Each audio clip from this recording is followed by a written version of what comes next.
왕이 없이, 하나님 없이 세상은 세상대로 살아가고 있고, 그 와중에 저희는 하나님의 진리와 빛이 오며 살아가려고 하고 있습니다. 이 땅에 살아가면서 진리를 간직하고 살아가는 것이 얼마나 힘들고 얼마나 영향과 유혹이 많은지 알 수 없습니다. 그럼에도 불구하고 주님의 은혜로 이 자리까지 왔습니다. 쉽지 않은 세상을 바라보는 시각을 하나님께서 가르쳐 주시고 아버지께서 바라보는 눈으로 바라볼 수 있도록 인도하여 주시옵소서. 오늘 말씀을 통해서 은혜를 보여주실 때 잘 귀 기울여 듣고 간직하고 또 아버지의 자녀답게 살아갈 수 있는 용기와 힘을 허락하여 주시옵소서. 예수님 이름으로 기도합니다. 아멘.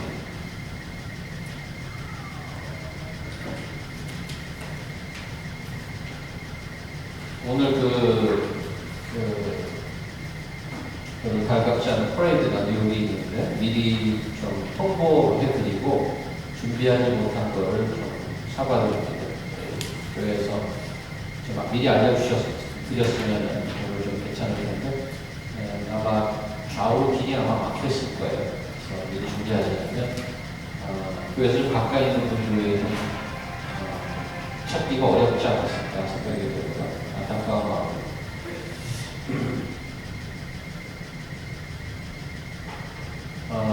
지난 1장에 처음에 예수님이 사역을 시작하면서 시몬과 안드레, 야고보와 요한 두 형제들을 제자로 불렀었던 것을 기억하실 것입니다. 네 사람 다 어부였었습니다. 오늘 본문은 세금 걷는 게 직업인 세리 레위라는 인물을 부르는 장면입니다. 다른 복음서에 보면은 레위는 마태라고 합니다. 마태복음 9장 9절 10절에 보면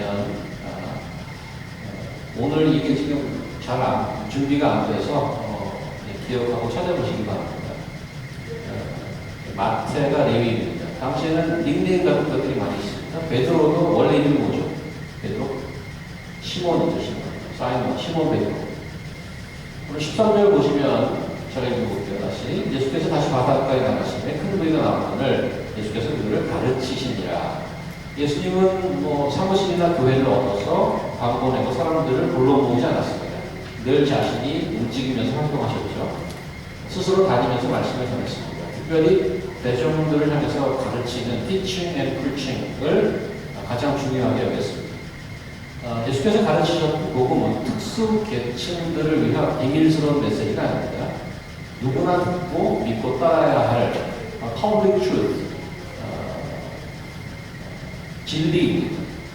제자들을 불러서 함께 동역하는 특별한 관계를 만드시긴 하셨습니다만 예수께서는 어떤 특권의식으로 뭉친 일종의 하나회 같은 내부 조직, 엘리트 그룹을 만들지 않으셨습니다. 우리 믿음 생활도 마찬가지입니다. 영적 엘리트주의는 대단히 경계해야 될 부분입니다. 이런 게 교회 안에 들어오면 파가 생기죠. 그리고 분열이 생겨서 커뮤니티가 병들고 무너지게 되어 있습니다. 성경에 등장하는 가장 대표적인 엘리트주의와 분열의 모습은 고린도 교회였습니다.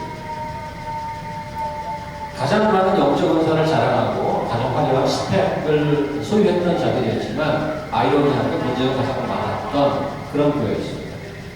복음이란 지위고하, 빈부, 비천에 상관없이 모든 사람이 들어야 하는 말씀입니다. 신앙생활의 엘리트주의란 없습니다. 물론 어린 믿음, 또 철든 믿음, 성숙한 믿음에 대한 차이는 있습니다. 그렇다고 어른이 됐다고 애들을 때리거나 비하하거나 경멸하지는 않습니다. 못난 어른이죠. 그렇다면 어리석은 어른입니다. 어른은 벼슬이 아니죠. 자신들도 거쳐왔던 영적, 육적 어린 시기에 있던 이들을 도와야 할 책임을 알고 행동하는 것이 성숙한 믿음입니다. 자, 오늘 본문에 등장하는 유대 세운공무원, 당시 사회적 지위나 위치를 고려한다면 오늘 우리가 말씀하려는 복음의 평등성이라고 할까요? 그것은 대단히 파격적이었습니다. 어떤 나라든 조직이든 경제가 늘 중요합니다. 당시 로마 제국은 세금을 거두어 들이는 것으로 제국 경제를 유지하는 큰 축을 삼았고 그것을 통해 상하 식민지들을 컨트롤하고 착취했습니다. 토지세와 인두세라는 게 있는데 그것은 로마 당국이 직접 걷어왔다고 합니다. 그 외에 지방세가 있는데 예를 들면 통행세라든가 또 물건에 붙이는 관세라든가 이런 것은 지방 사람들을 고용해서 세금을 거두었습니다. 그 지방 사람들을 요즘에 그 택시 하시는 분들이 있는데 제가 듣기로는 택시는 어떻게 수입을 얻는가 택시 회사에서 빌려주면 택시를 몰고 택시 회사에 내야 되는 일일 등락금이라고 하나요? 일일 납입금이 있다고 합니다. 그래서 일일 납입금을 채우고 나머지가 자기 수입인 거예요. 근데 힘들 때는 일일 납입금 채우지 못해서 자기 돈을 넣어서 해야 될 때도 있다고 한다고 그러더라고요. 요즘에 우버도 생기고 카카오톡 택시도 생겨서 그분들이 굉장히 힘들어하는 그런 기사를 읽은 적이 있는데 당시 로마 식민지 세금이 일종의 그런 시스템이었습니다. 기본적으로 로마 제국에 바쳐야 될 납입금을 내면 나머지는 자기 돈. 그러니까 마음만 먹으면 많이 걷어서 일정 금액하고 전부 자기게 되는 거죠. 그 지방에 사는 유대인이 로마 제국 허락을 받고 이런 일을 맡아서 했는데 보통 감신장이 아니라면 좀 결코 쉬운 일은 아니었습니다. 왜 그러냐면 일단 율법을 지키며 살려고 한 유대인들 중에는 이 일을 절대 하지 않습니다. 왜냐하면 일 자체가 유대인들뿐만 아니고 그 길을 지나다니는 이방인들도 돼야 되기 때문에 율법에 의하면 이방인과 같이 트랜잭션 하면은 자기 몸이 부정하게 되거든요. 그래서 율법을 지키려는 유대인들은 이 일을 하지 않습니다. 그 다음 두 번째는 민족적 정서적으로 큰 문제죠. 자신을 지배하고 있는 로마 정부에 고용돼서 일하는 것이라서 같은 유대인들에게는 절대 혐오 대상, 매국노 취급을 받았습니다. 우리 역사로 바꿔서 얘기하면 일제시대에 한국 사람이 일본 순산 노릇을 먹고 같습니다. 이들은 그래서 유대 사회 안에서는 살인자, 노동놈으로 여겨졌습니다. 유대 사회 안에서 세리가 설 자리는 없었던 거죠. 아무 목소리도 낼 수 없었고 아무 일도 할 수 없었습니다. 법정에 유대 법정 회당에 증인으로 서는 일, 또 회당 집회에 참여하는 일, 심지어 자기가 민족을 위해서 헌금한다든가 도네이션 하는 것을 받지 않았습니다. 그냥 도둑으로 취급됐기 때문에. 한 가지 더 충격적인 것은 십계명에는 보면 거짓 증거하지 말라 그런 명령이 있지 않습니까? 그런데 그때 당시 통용되는 관습법 같은 게 뭔가 하면 유대인 세리가 있으면 세리에게는 거짓말을 해도 된다고 했어요. 세리에게는 유대인들이 거짓말하는 상관없어요.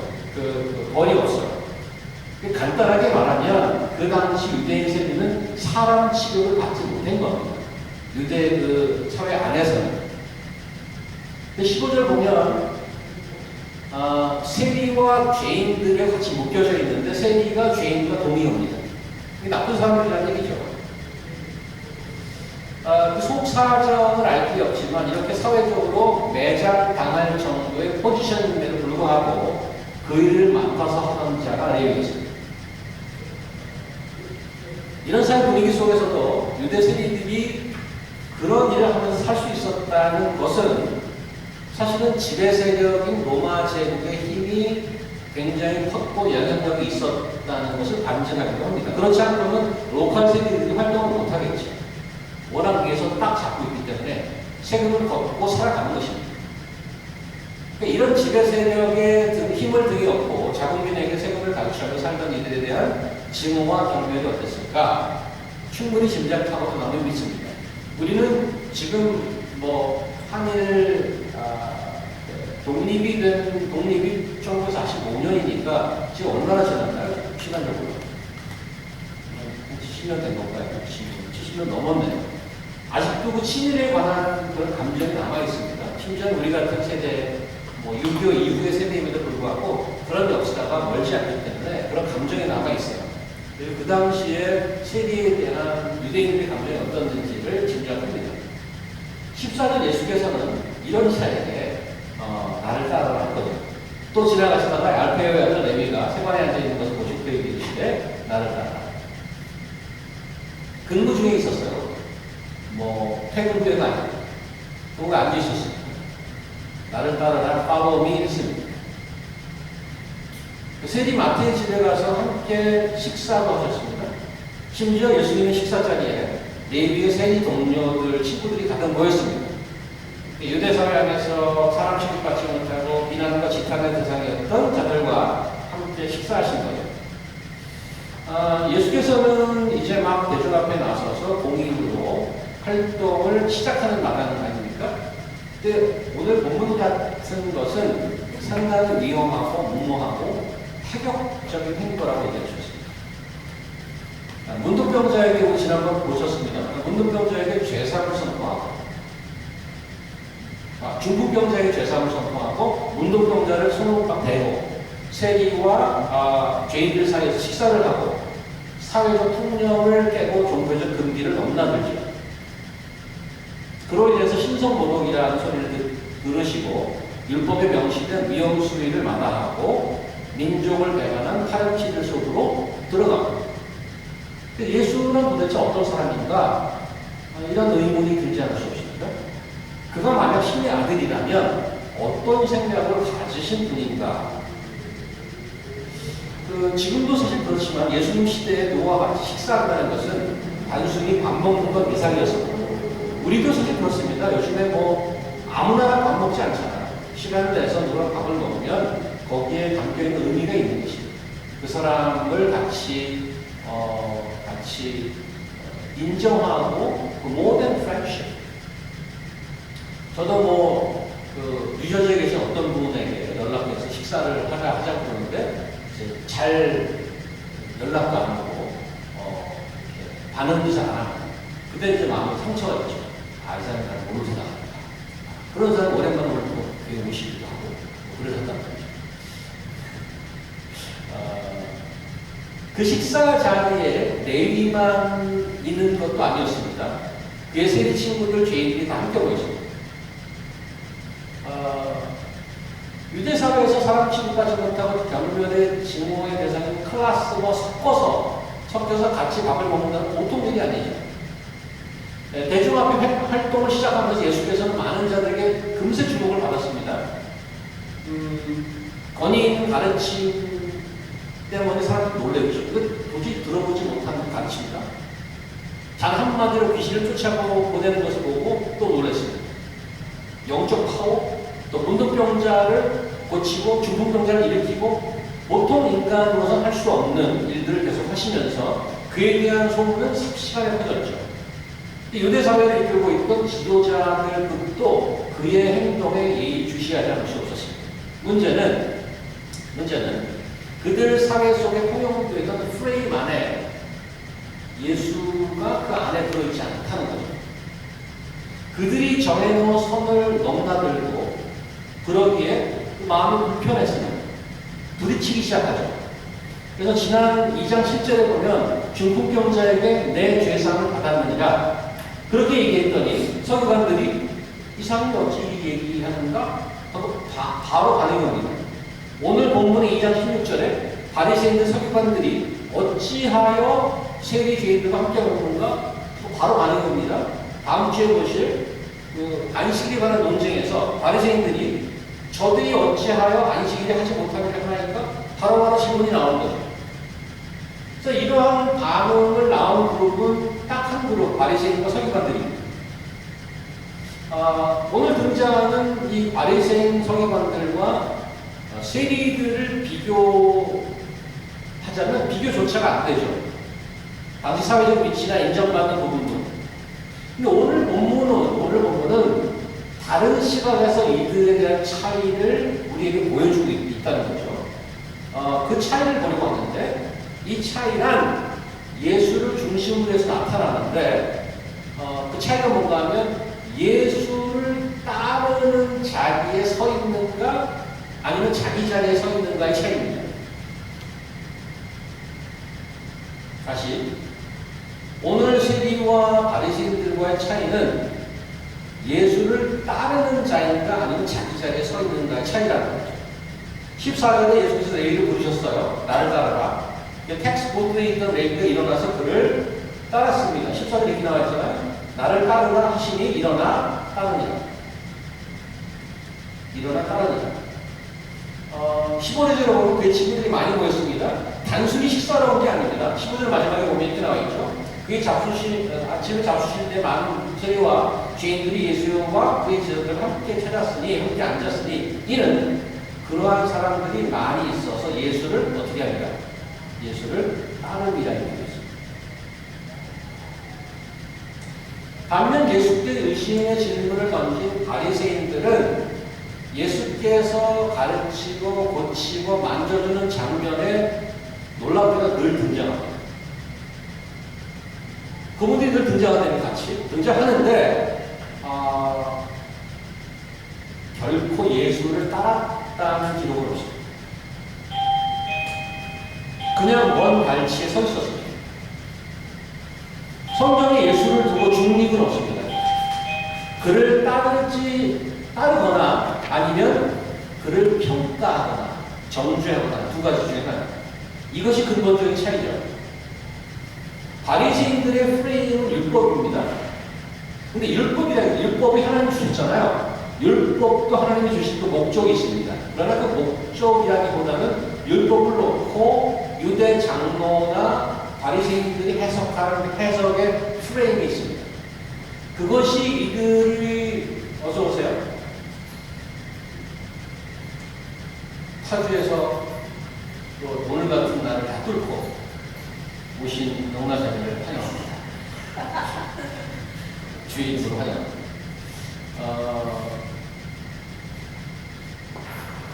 예수를 따르는 것과 자기들이 갖고 있던 전통을 따르는 것에 부딪힘입니다. 자기의 전통, 자기가 알고 있는 해석을 벗어나는 악이고 죄인인 것이죠. 예수께서는 중풍병자에게 죄사함을 선포했고 오늘 본문에서는 죄인과 세리인 이들을 받아주시고 용서하신 거죠. 함께 식사하셨다는 의미는 그 밥 먹은 거 훨씬 이상이라고 했습니다. 죄인들을 받아주고 용서했다는 의미입니다. 그런데 이 장면에서 바리새인들 서기관들은 납득할 수 없었고 받아들일 수 없었던 거죠. 그래서 반기를 드는 거죠. 어찌하여 세리와 죄인과 함께 먹는가? 자, 이런 걸 보면 성경이 말씀하는 은혜는 대단히 파격적이라고 할 수 있습니다. 왜 그러냐면 성경이 은혜를 얘기하고 복음을 전하면 모두 다 좋아하고 박수 치지 않는다는 말이에요. 호불호가 완전히 갈리는 거예요.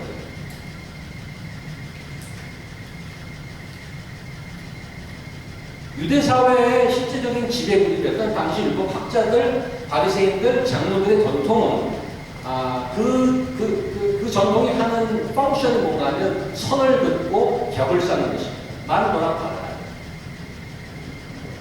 복음이 파격적이라는 의미는 이 벽을 허물고 다리를 놓는 것입니다. 로마서 9장 30절에서 33절 바울은 이 부분을 이렇게 설명합니다. 제가 읽을게요. 들어보세요. 로마서 9장 30절에 33절 그런즉 우리가 무슨 말을 하리요? 의를 따르지 아니한 이방인들이 근데 의와는 전혀 상관없이 살던 자들을 얘기합니다. 의를 따르지 아니한 이방인들이 의를 얻었으니 곧 믿음에서 난 의요. 그 다음에 의의 법을 따라간 이스라엘은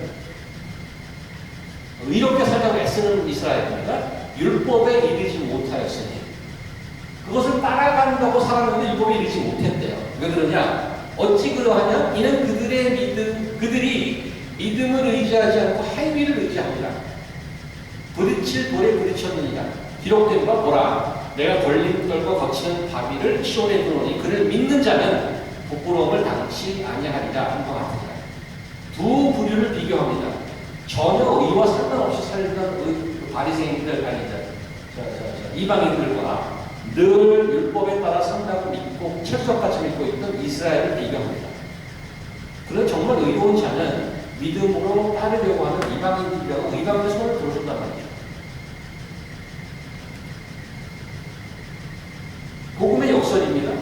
믿음을 통한 반전입니다. 자신의 배경이나 과거의 삶이나 현재 스펙에 상관없이 믿고 따르는 자들에게 베푸시는 하나님의 은혜를 이렇게 설명하는 거죠. 자, 여기서 한 가지 더 깊이 생각해 봐야 할 포인트가 있는데, 예수께 반기를 든 바리새인과 서기관들은 나쁜 놈들인가요?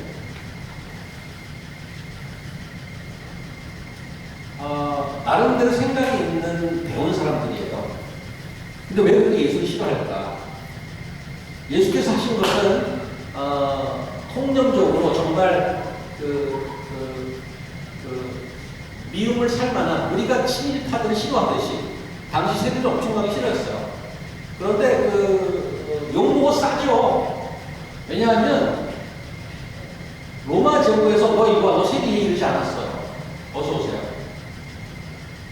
힘든 길 오셨습니다. 로마 제국에 야, 너 이리 와, 너 세리에 이르지 않았어요. 그 기록을 살펴보면 그 세리 포지션을 두고 비딩을 했다고 그래. 비딩은 뭔가 하면 나 이게 얼마나 더 산 거예요. 그 제일 로마 제국에 충성할 사람이, 그게 로마 제국에 충성하라는 걸 사겠어요? 로마 제국의 저 포지션을 이용해서 자기의 부를 만들 수 있겠다고 한 사람이 더 돈을 많이 내겠죠. 그런 사람 돈 받고 그 자리를 탈 거예요. 그래서 자기가 초이스예요. 자기가 그렇게 해서 그걸 살 거예요. 그래 얼마나 미워요. 그리고 누가 나를 뭐라고 욕하고 나는 그거 상관 정말 얼마나 듣고 사람이죠. 욕먹어 싸가는 말이에요. 그래서 예수께서 그런 자들과 식사하니까 신경 쓰이는 거죠.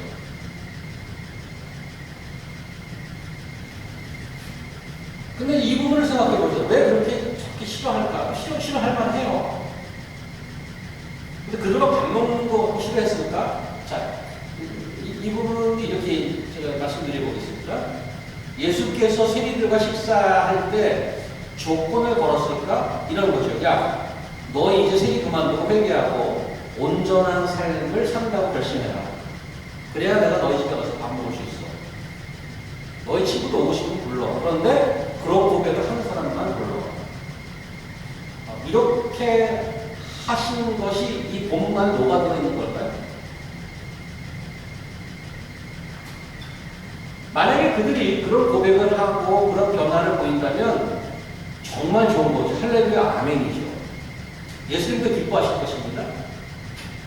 그리고 만약 그런 조건이 붙었고 그들이 실제로 그런 결심을 하고 변화를 보였다면 사실은 바리새인과 종교 지도자들마저도 환영하지 않았겠어요? 저거 로마 제국에 충성했던 세리가 건강하지 않아요. 사임하고 그냥 착하게 살래. 이랬다면 얼마나 로마 바리새인들도 제대로 하는구나 이거예요. 저래야지. 이렇게 환영했을 것입니다.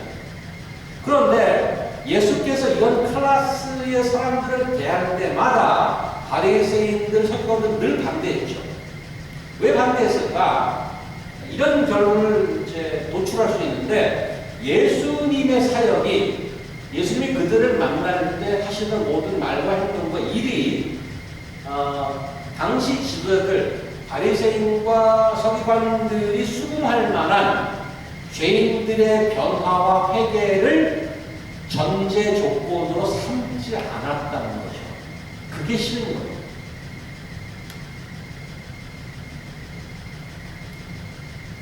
오늘 본문에 회개라는 말이 등장하지 않습니다. 그런 조건을 붙였다는 힌트도 보이지 않습니다.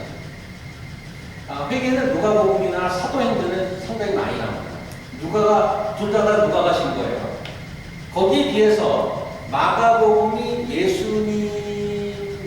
안에 예수께서 회개를 언급했던 것은 그 1장 처음에 그 공생애를 시작하셔서 1장 15절에 이렇게 말씀하십니다. 이르시되 요한이 잡힌 후에 예수께서 갈릴리에서 오셔서 하나님의 복음을 전파하며 이르시되 때가 찼고 하나님의 나라가 가까웠으니 그 다음에 회개하고 복음을 믿으라. 이때 한번 예수님 입에서 회개라는 말이 나오고 그게 유일해요. 그게 유일한 회개의 말이란 말이죠.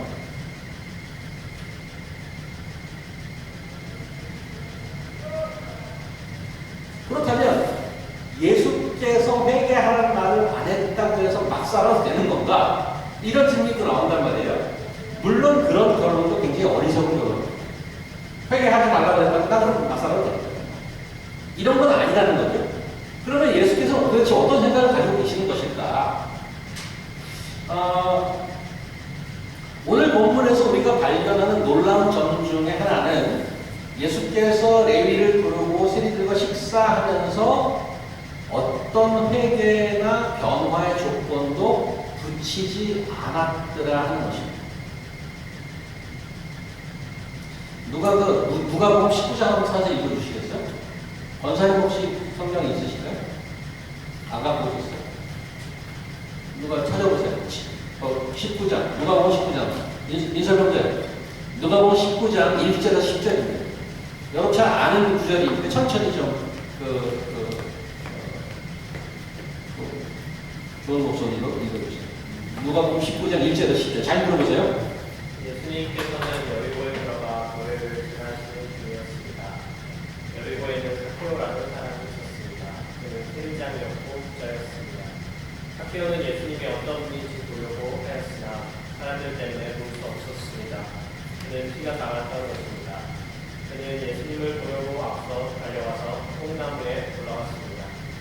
왜냐하면 예수님께서 그 길을 지나갈 것이었기 때문입니다. 예수님께서 그곳에 이르러 위를 쳐다보시고 삭개오에게 말씀하셨습니다. 삭개오야 어서 내려오라. 오늘 내가 내 집에서 묵어야 하겠다. 삭개오가 빨려내려와 예수님을 기쁘게 맞이했습니다. 사람들은 이것을 보고 모두 수군거렸습니다. 저 사람이 죄인의 집에 묵으려고 들어갔다. 삭개오가 서서 주님께 말씀드렸습니다. 주님, 제 재산의 절반을 가난한 사람들에게 주겠습니다. 그리고 제가 남의 것을 숨겨 얻은 것이 있다면 4배로 갚겠습니다. 예수님께서 삭개오에게 말씀하셨습니다. 오늘 이 집에 구원이 찾아왔다. 이 사람도 아브라함의 자손이다. 인자는 잃어버린 사람을 찾아 구원하러 왔다. 네, 누가복음 아까 잠시 언급을 드렸습니다만은 누가와 그 사도행전은 회개란 말이 많이 나오고 여기 회개란 말은 나오지 않지만 특별히 이 이야기에서 강조되는 것은 삭개오의 변화입니다. 그렇죠? 8절에 보면 삭개오가 서서 주께 여짜오되 주여 보시옵소서 내 소유의 절반을 가난한 자들에게 주겠사오며 만일 누구의 것을 속여 빼앗은 일이 있으면 갑절이나 갚겠나이다. 이 삭개오의 변한 모습입니다. 근데 이 변화가 어떻게 일어난 것인가? 예수님이 나무에 있는 삭개오를 보고 야, 너 세리지?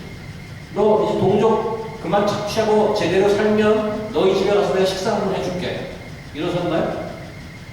아니요, 그러지 않았어요. 여기 지금 몇 절이죠? 5절 보면 예수께서 이르사 쳐다보고 이르시되 삭개오야 속히 내려오라. 내가 오늘 내 집에 유하여야 하겠다고 얘기한 이후에 삭개오가 얘기한 거죠. 여기 영어로 보면 I must stay with you tonight. 성경에서 must를 쓸 경우에는 하나님의 클리어한 목적이 있을 때 must를 씁니다. 지난번에 그 얘기를 했죠. must. 하나님께서 예수께서 must라는 말을 쓸 때 뜻이 있어서 삭개오를 찾아간 것입니다. 우연히 지나가다가 삭개오를 보고 우연히 한 게 아니란 말이에요. 예수께서는 그냥 죄인과 세리들을 길가에서 만나서 적선하듯이 그렇게 대하는 것이 아닙니다. 먼저 찾아오시죠. 우리를 그분의 만찬에 초대하십니다. 마가복음에서 얼마나 많은 죄인과 세리가 회개하고 돌아왔는지 말해주지 않습니다. 예수께서는 조건을 달지 않았습니다. 계산하지 않았습니다. 단지 힘을 다해 다니면서 씨앗을, 몸의 씨앗을 뿌렸습니다. 누가 마가복음 4장 한번 가서 읽어보세요. 마가복음 4장 3절에서 9절. 마가복음 4장 3절에서 9절까지 읽어주세요.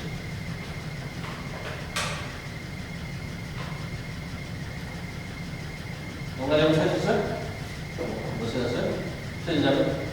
네, 선진자님 크게 읽어주세요. 3절에서 9절.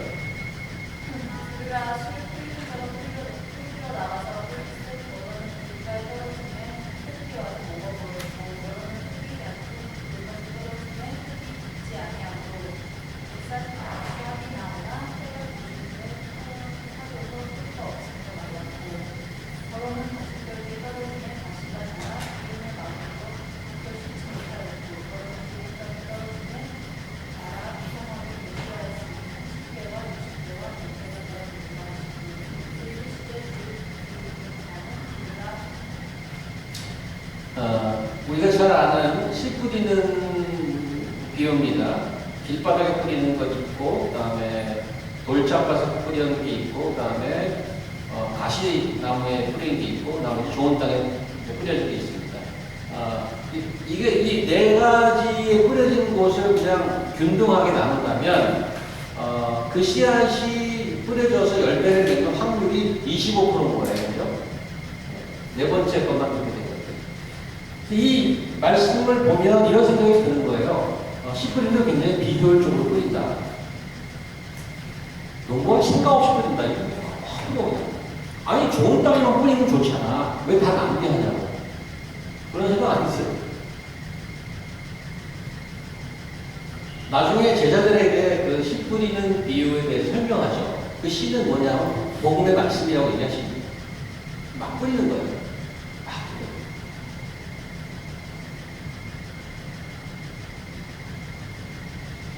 뿌려요. 그래서 머릿속에 효율성을 생각하면서 토에 뿌리면 거기만 해서 그 낭비 안 할 텐데 왜 그렇게 막 뿌렸을까? 그러면 그런 논리면 우리에게 이런 질문을 해야 되는 거예요. 나는 옥토였나 보다. 그런가요? 나는 옥토여서 복음을 듣고 이 자리까지 왔나 하는 거죠. 왜 하나님께서는 나 같은 옥토에만 뿌려서 복음을 전하고 다 예수를 믿게 하면 안 될까? 우리같이 이렇게 적은 숫자가 있는 교회는 만약에 옥토를 다룰 수 있는, 분별할 수 있는 노하우가 있다면 이렇게 보고 여기 옥토, 예수를 믿으십시오. 그러면 여기 채우는 거는 시간 문제가 아닐까? 그런 건가? 그게 맞는 얘기입니다. 저희 교회에서는 그래도 적어도 1년에 한두 번 바베큐를 하잖아요. 근데 누구가 먼저 할 것도 없이 바베큐 하면 꼭 자기의 친구들 이렇게 초대해 옵니다. 인간인지라 그분들을 초대하면서 마음속 한 구석에는 우리 교회 분위기를 좀 보고 그래서 우리 교회 왔으면 하는 마음이 갖고 있어요. 근데 제가 여기 온 지 7년, 8년째인데 제 기억으로 바베큐에서 고기 잘 먹고 우리 교회에 정착한 사람은 단 한 사람도 없어요. 단 한 사람도 없어요. 그냥 잘 먹고 가는 거예요. 그래서 우리는 그런 회의를 안 했어요. 그래도 야, 고기 먹을 때 돈 드는데 초대하지 말고 우리끼리만 먹자. 이러진 않았어요.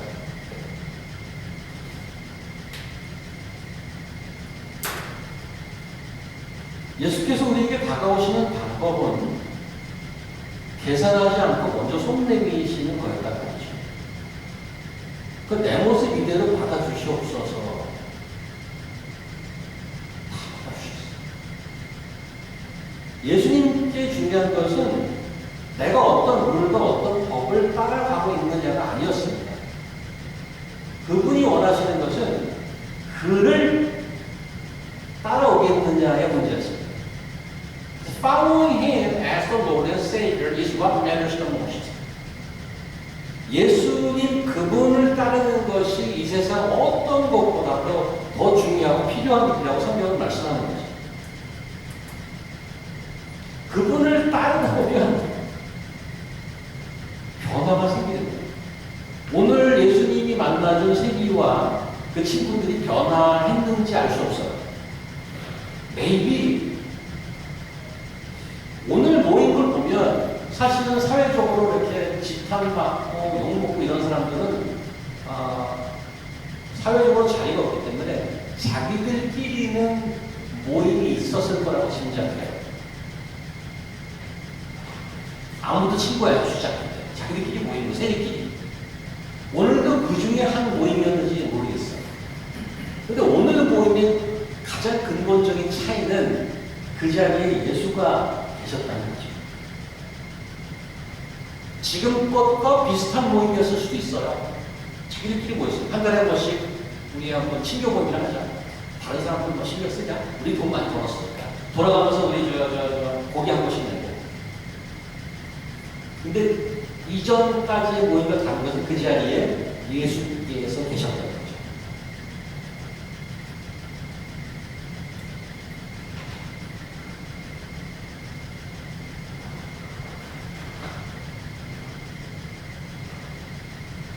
그분을 따르다 보면 변화가 따라오는데 사실은 그분을 따라간다는 것 자체가 가장 큰 변화죠. 내 세계에서 그냥 서서 그분을 바라보는 것이 아니고 내 세계에서 나와서 그분을 쫓아가는 This is the greatest transformation. 가장 큰 변화죠. 예수께서 먼저 오셔서 손 내밀었기 때문에 내가 옥토가 나서 그런 것이 아니고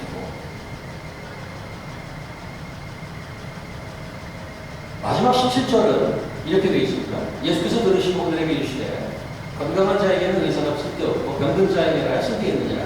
나는 의인을 부르는 것이 아니요 죄인을 부르러 왔노라 하시니라. 예수님이 이 땅에서 오신 궁극적인 목적을 강조하는 것인데 세상에 건강한 사람, 의로운 사람이 따로 있기 때문에 예수님이 부르실 필요가 없는 클래스도 있다라고 말하는 것이 아닙니다. 스스로 그렇게 생각하는 자는 있어요. 그런 자들이 있다면 예수께 나오지 않을 것입니다. 자기 세계에서 머물러 살 것입니다. 예수님이 의사라면 아프고 힘든 이들을 위해서 오신 것 맞습니다. 야, 너 나 몸 왜 그래? 건강해서 와. 너 나 못 만나? 이런 의사가 있나요? 의사인데 환자를 멀리하는 의사는 의사가 아니죠.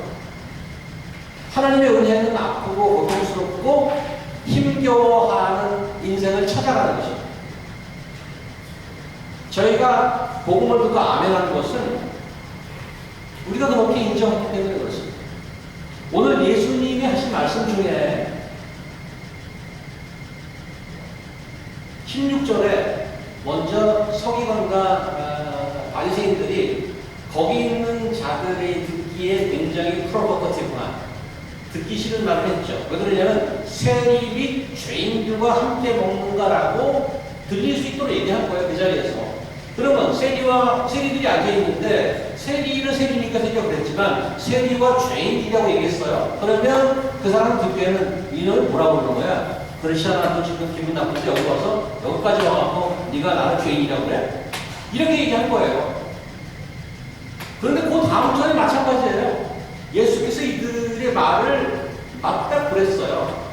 이들이 아픈 자라는 거죠. 죄인 맞다고 얘기하는 거예요. 그럼에도 불구하고 이들은 그 자기가 죄인임을 인정했던 자들이에요. 그게 예수님을 따라가는 시발점이 된 거죠.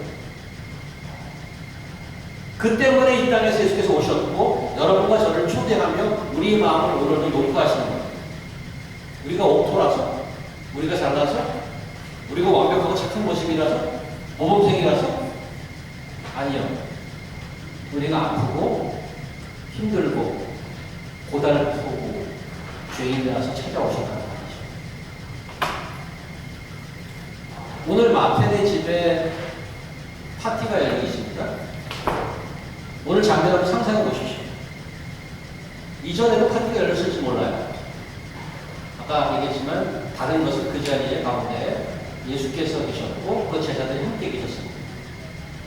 그런데 이 예수와 가장 피지컬리 거리적으로 가장 가까이 있는 자들은 세리들과 죄인들이 있습니다.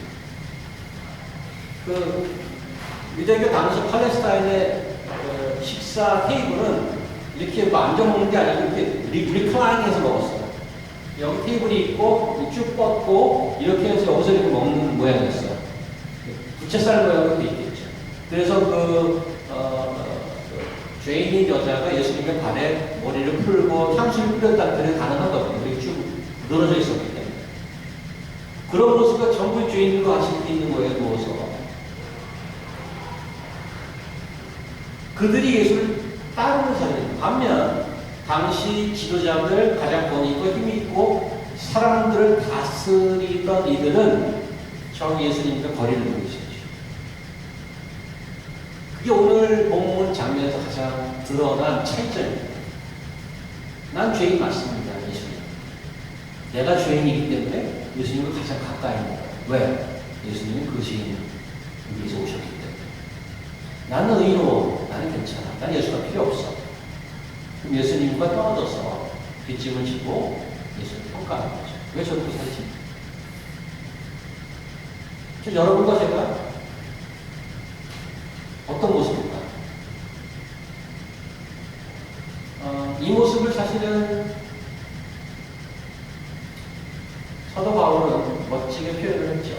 제가 마지막으로 읽습니다. 로마서 5장 20절인데요.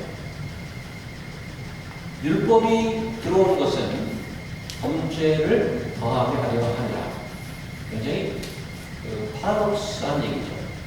그러나 죄가 더하는 곳에 죄가 더하는 곳에 은혜가 더욱 넘쳐납니다. 이는 죄가 사망 안에서 왕노릇한 것 같이 은혜도 또한 의로 말미암아 왕노릇하여 우리 주 예수 그리스도로 말미암아 영생에 이르게 하려 합니다. 죄인들이 득실득실하죠. 그분 다른 클래스로 보기에 구도교와 같은 죄인들이 득실득실한 곳에 예수님이 가셨습니다. 죄가 넘치는 곳에 은혜가 넘치는 거죠. 그게 우리 예수님입니다. 글쎄요, 앞으로 여러분과 저가 살아갈 수 있는 시간은 얼마나 될까요? 뭐가 되나 아무도 모르죠. 네, 올해만 해도 오늘 6월 30일 2월의 마지막 날이에요. 반이 딱 지난 거죠. 이제 또 아파요. 앞으로도 더 빨리 지나갈 것이요. 그런 얘기 하잖아요. 어르신들이 나이와 시간은 비례한다. 속도가. 내가 60살이면 60마일로 가고 80살이면 80마일로 가고 시간이 그렇게 빨리 간다는 거죠. 앞으로 어떻게 사는 것이 하나님 자녀답게 사는 것일까? 그 은혜 안에서 살 수 있을까? 그리고 그 은혜를 베풀었던 그 아버지를 닮아서 우리도 손 내밀고 은혜를 베풀고 아파하고 힘들어하는 자들을 인바이트해서 레위집, 마티네집 파티와 같은 기회가 될 수 있을까? 그래서 오늘 사실은 미리 여기 준비할 때 찬송가를 같이 부르자고 준비했는데 스크린은 안 나오는데 다 아는 찬송이라서 하나 같이 부르는 것 같아요. 어떤 찬송이냐면 이 모습 이대로라는 찬송 있잖아요. 나 주의 도움 받고자 주 예수님께 빕니다. 이 찬송 아시죠? 제가 가사를 불러드릴 테니까 한번 같이 해보는 건 어떨까?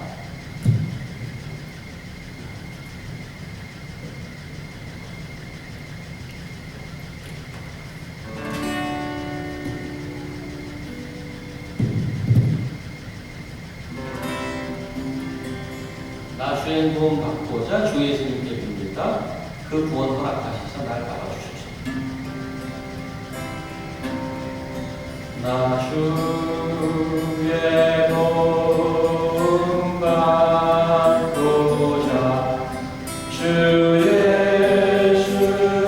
예수님께 빕니다. 그 구원 허락하시사 날 받아주소서. 내 모습 이대로 주 받으시옵소서. 내 모습 이대로 주 받으옵소서. 날 위해 돌아가신 주, 날 위해 돌아가신 주, 날 받아주소서. 큰 죄에 빠져 영죽을 큰 죄에 빠져 영죽을 날 위해 피 흘렸으 주 형상대로 빚으사 형상대로 빚으사 날 받아주소서.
주님 서신 바 나무로 엎드렸으니 나무로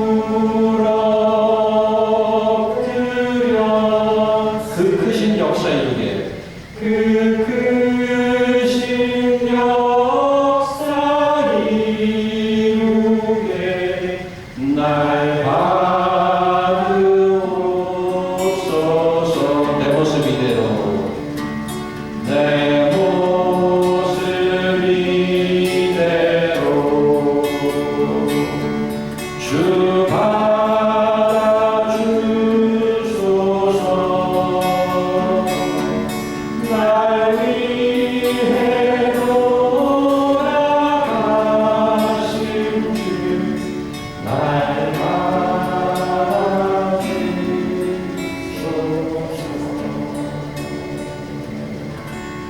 하나님 감사합니다. 가시밭 띠 같고 황무지 같았던 저희의 마음속에 복음의 씨앗을 뿌려주시고 그 황무지 같던 저희 마음으로 도를 하시고 예수 따르게 하시는 은혜를 감사합니다. 그 은혜를 알고 기억하고 그 은혜가 다스리고 선택해 인도하여 주시옵소서. 저희 삶 자체가 간증이 되게 하시고 저희가 은혜 받았으면 이 땅에 어떤 자도 은혜 받을 수 있음을 증거하는 선택을 도와주시옵소서. 그래서 자기 세계에서 벗어나지 못하고 번발치에서 예수를 평가하는 자들에게 영생의 소망이 여기 있다 증가하여 살아가는 저희들에게 도와주시옵소서. 예수님 이름으로